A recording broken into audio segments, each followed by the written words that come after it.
everybody, and welcome back to my channel. So today I have another gardening video for you guys. Now this is just an informational video. Right now we're not doing a lot of planting and stuff like that. We're doing... Well, it's just, we're doing an informational video about finding out what zone you live in. Yeah. So when you start planting, whether you have a greenhouse or whether you just start outside, and what you should be planting at certain times of the year.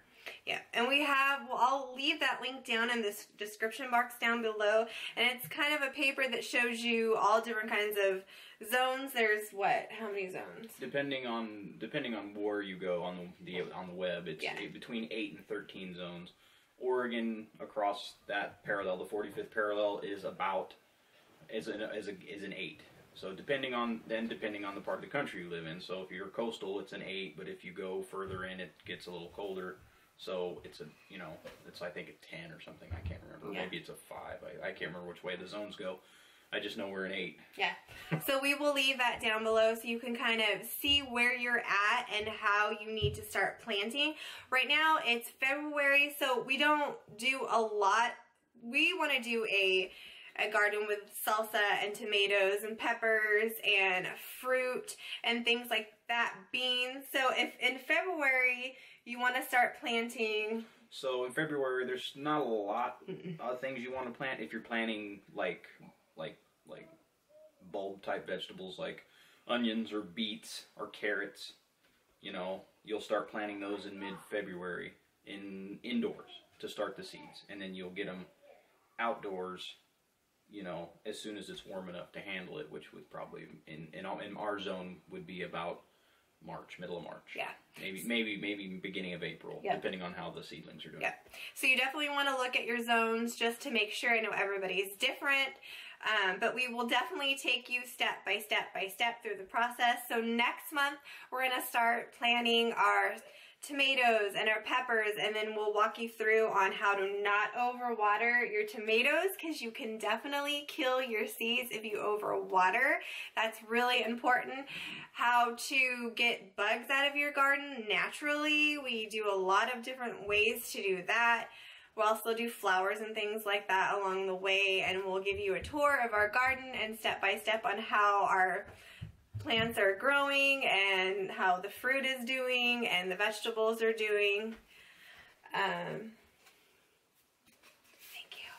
So I'll leave all that information down in the description box below. So go ahead, check that out, see what zone you are, and then what are you wanting to plant? Are you wanting to start beets and onions and all that stuff?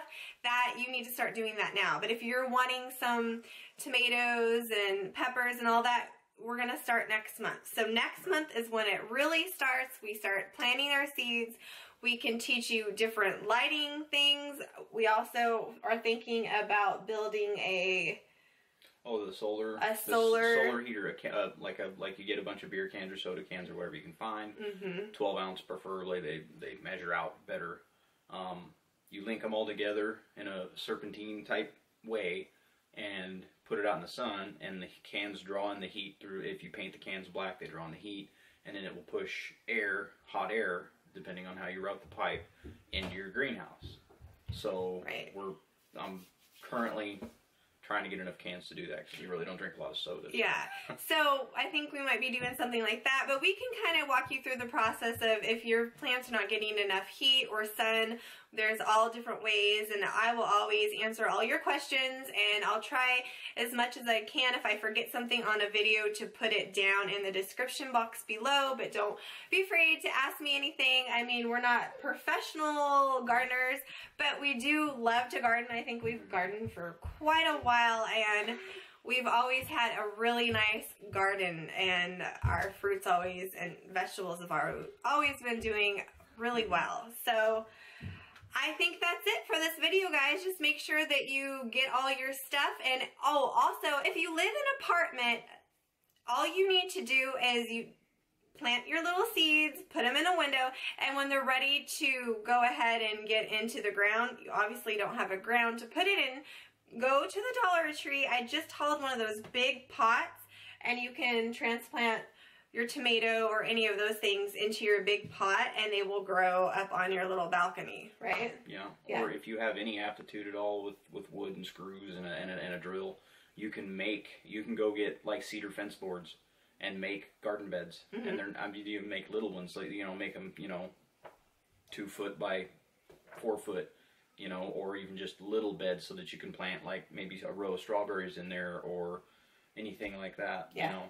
And some you can get real creative. You can make them step, and so they go up, and then you can like have, you know, certain things cascade down or whatever, and they look nice, and they provide food. Yeah, and we'll kind of take you through that step too, little options here and there when I do this series. So I haven't forgotten about you. I will definitely, you know, do both ways. If you do have some place to put outside, or if you don't have a lot of room, I can definitely take you through that process as well. So we're in this together. If you guys have any tips or tricks and you are your gardener, you like gardening yourself, please make sure to help everybody out and leave your tips and tricks down below if I haven't said anything or I forgot something, because we're in this together this summer. We're gonna have fun, and at the end we're gonna have amazing food. So give this guy a big thumbs up, and thank you guys so much for watching. And if you're new to my channel, don't forget to hit the subscription button on the way out. And until next time, you guys, bye.